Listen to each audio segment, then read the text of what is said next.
This is the first entry to my video logs. It is August, well, I don't know. It'll show on the published date. Today, I'm feeling very strange. Probably why I'm recording myself right now. I'm thinking about doing these logs because I had the thought of how every moment of time is very valuable. It's the most valuable thing you can really put any sort of price on or any sort of value on. Time. How do I best utilize it? How do I best cherish it? And I don't necessarily mean, how do I be more productive or whatnot, because the reality is, for example, if you dedicated yourself to pursuing some sort of career or to be in the Olympics, you still have to live every single moment, the same moment everybody else is living. You still have to live every second of every day for the next 10,000 hours to become a master at something.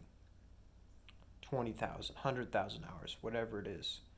You're going to have to live every single one of those moments. And not every single one of those moments is going to be uh, as rewarding as the next, or as fun, or as memorable, or you're going to get bored.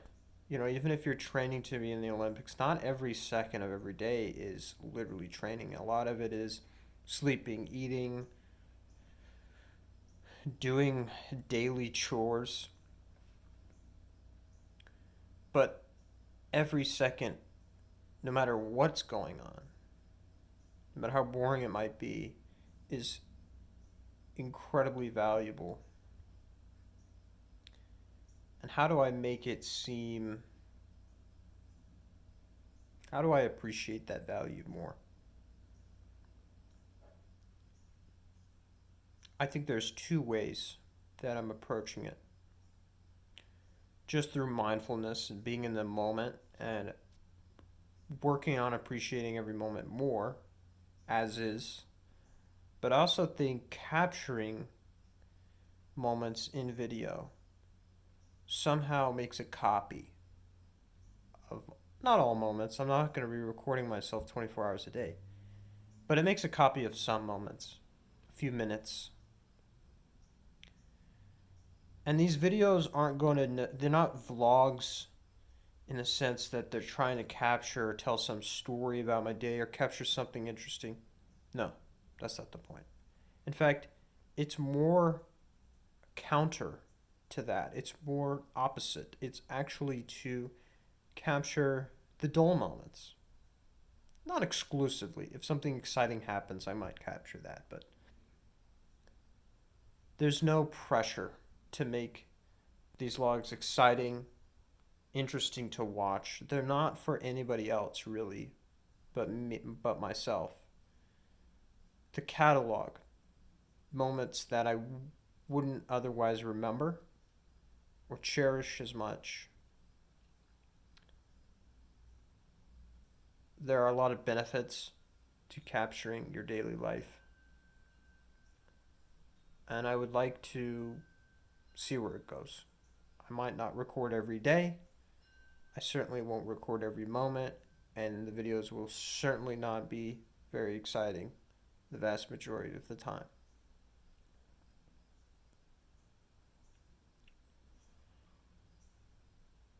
Today, I'm thinking a lot about how all of this stuff that we have in the world, in the universe, existence, comes from basically nothing. Uh, so imagine the simulation theory where everything is everything exists within some sort of computer of some sorts. Now that's certainly possible, but I'm sort of asking the question, regardless of whether the simulation theory is right, it doesn't quite answer, it doesn't get to the root question, which is, if you go through the simulation theory, you ask, okay, but the world in which our world is being simulated, is that also simulation? How deeply nested are we in within the nest, the layers of simulation? And eventually you get to the top layer, or the base layer, whatever, the root layer, the root universe that isn't a simulation, or the root existence. And you ask, well, where does that come from? So the question is, I like to just assume where the root existence. The simulation theory is nice. It might be true, but I want to go further, and I would, just to make things simple, just assume that we are the root universe, or that we're not in a simulation exactly, not in a computer in any sort of way that we might think of it. There's no outer world that also needs further explanation to its existence. The question of, is it possible that something can exist without any before? And how would that actually work? Because I don't think it requires any sort of magic or unexplainable thing. I think it is quite explainable. In fact, I think it could be some sort of mathematics that we haven't necessarily defined quite right, because I think that there's two things that are required. Only two things. A concept of some sort of mathematical concept or algorithm, a set of equations or something really simple, sort of like, there's a basic element at the lowest level of existence, smaller than anything we know of, some sort of basic unit, maybe like what string theory has proposed, some vibrating strings, or just energy itself, that the mere possibility that such a the mere possibility of existence creates existence. But usually, in order to have an algorithm, to have an equation, to have a set of rules and laws in which a system that we're in arises, you have to have some kind of execution of those rules, some sort of causality. Something happens and that causes the next thing to happen, the next state. If, uh, you can have x plus y equals z on the whiteboard, but you won't get z unless you add x and y. Something has to add them together. Some sort of process has to occur, some sort of execution uh, of the rules. But perhaps that thinking of execution is not necessarily how we might think of it. And so I imagine perhaps it could be that simply the mere conceptual possibility of something like the strings in string theory, which aren't really strings physically, they're just, think of it as a concept. And that concept, if executed by some computer or machine, some natural flow from cause and effect, the sheer existence of concepts of these energy strings leads to everything else. But how do you execute something without anything to execute it? And that is, I think, the problem. It's not so how do you get all of this from nothing? Because it's quite easy to explain. Not easy, but it's much easier to explain that. That makes a lot more sense.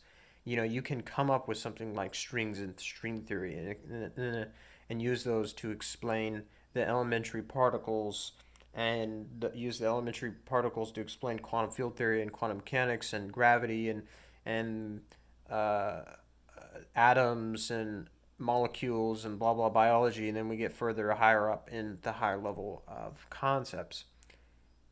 But you can use those basic units such as energy strings, which are not really physical things. I mean, they're basically the smallest possible thing that can exist. Not infinitely small, but discretely small, but just very small.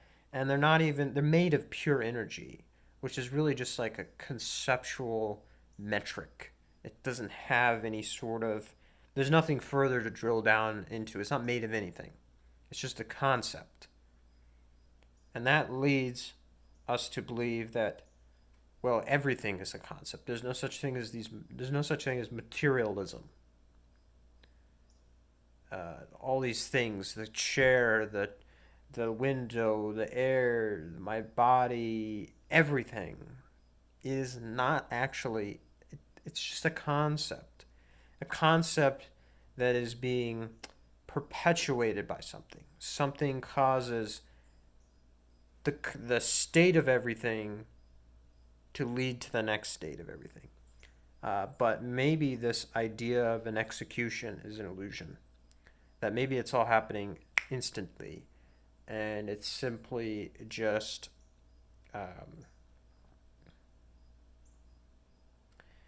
there's no time, there's no execution. It's all just a mere instantaneous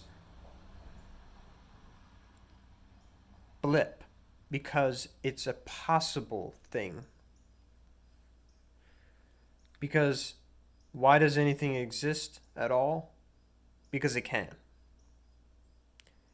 And I think that is a really hard answer to wrap your head around, but it just might be the answer.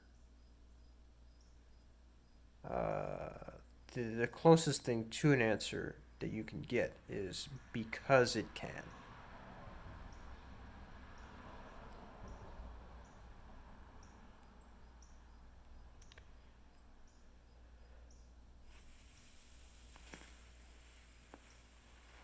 I might post multiple videos a day because I don't really want to edit videos, to be honest. Maybe I will, but I don't really want to edit things together.